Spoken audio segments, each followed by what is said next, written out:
me mets un peu au fond pour vous montrer tout ça. Donc bonsoir à tous. Alors, si on peut passer là. Voilà. Alors sur la carte qui s'affiche devant vous, donc, vous pouvez voir toutes les réalisations qui ont été déjà faites dans le quartier nord. Donc la liste est longue et la liste va continuer de s'allonger puisqu'en 2016, beaucoup de projets vont démarrer.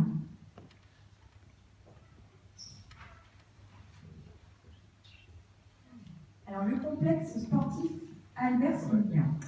Donc la création de ce complexe permettra de regrouper de nombreuses activités sportives en un lieu unique, en offrant un équipement moderne et spacieux. Les travaux se dérouleront en deux phases. Phase 1, la création d'un grand hall, de différentes salles sportives et du gymnase. La livraison sera prévue en septembre 2017. Pendant les travaux, le gymnase actuel et la sauvegarde seront maintenus ouverts pour toutes les activités sportives prévues. C'est pendant le mois de juillet que la sauvegarde sera rénovée et le gymnase actuel démoli. La deuxième phase, livraison février 2018, avec la construction du préau, vous voyez là, de la grande esplanade et de tous les espaces verts et des terrains extérieurs.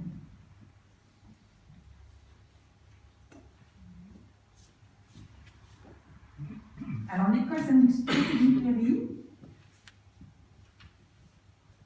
alors cet établissement scolaire actuellement de 6 classes va s'agrandir en devenant une école élémentaire, primaire et maternelle de 16 classes. Cela permettra de rééquilibrer les effectifs du quartier, de faciliter la vie des familles et des élèves qui pourront vivre toute leur scolarité dans un unique établissement. Les travaux ont été planifiés pour minimiser les nuisances pour les élèves et les enseignants. De ce fait, le chantier sera plus étalé dans le temps. Donc, première phase, été 2016, démolition et reconstruction en préfabriqué de la salle de restauration. Deuxième phase, construction de la future école primaire, livraison été 2017. Troisième phase, rénovation du bâtiment actuel, livraison été 2018.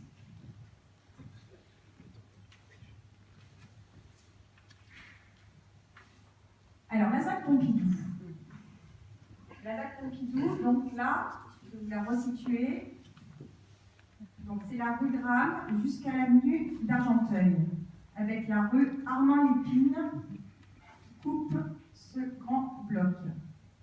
Il y aura une création d'une voie nouvelle qui partira de la rue Gramme vers l'avenue d'Argenteuil en courbe. Et tout autour, un ensemble d'immeubles, ici, ici et ici. Également, la ZAC Le Mignon, avec dans ce coin-là le nouveau centre de loisirs, des habitations, et à l'angle Gramme et Argenteuil, la nouvelle zone artisanale avec des commerces et des logements.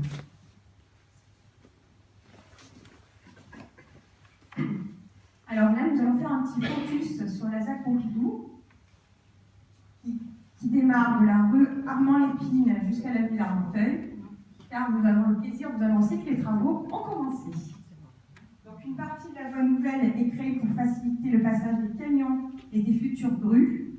Ici, donc, un bel ensemble d'immeubles construits par Bouygues, qui regroupera différents types de logements, du plus haut de gamme au studio d'étudiants, en passant par l'accession à la propriété.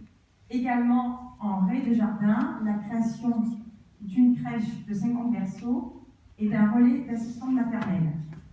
Des commerces sur les raies de jardin.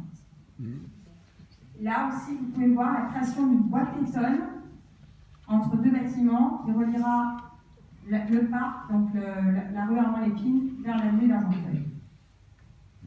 Fin des travaux prévus au deuxième semestre 2018. Le parc Pompidou, donc, s'étendra au pied de l'immeuble dont je vous ai parlé précédemment, zones pour les plus petits, proches de la crèche jusqu'à la rue Armand-Lépine, avec des aires de jeu. De l'autre côté de la rue Armand-Lépine, une grande zone d'espace vert, avec des zones de jeu, un terrain de multisport qui a déjà été construit, des terrains pour les boulistes avec des buvettes et des toilettes, et un parcours santé pour les sportifs. La voie nouvelle que vous pouvez voir là longera le parc. À droite, dans la zone blanche, il y aura tout un ensemble d'immeubles. Les architectes ont été désignés et les projets vont commencer.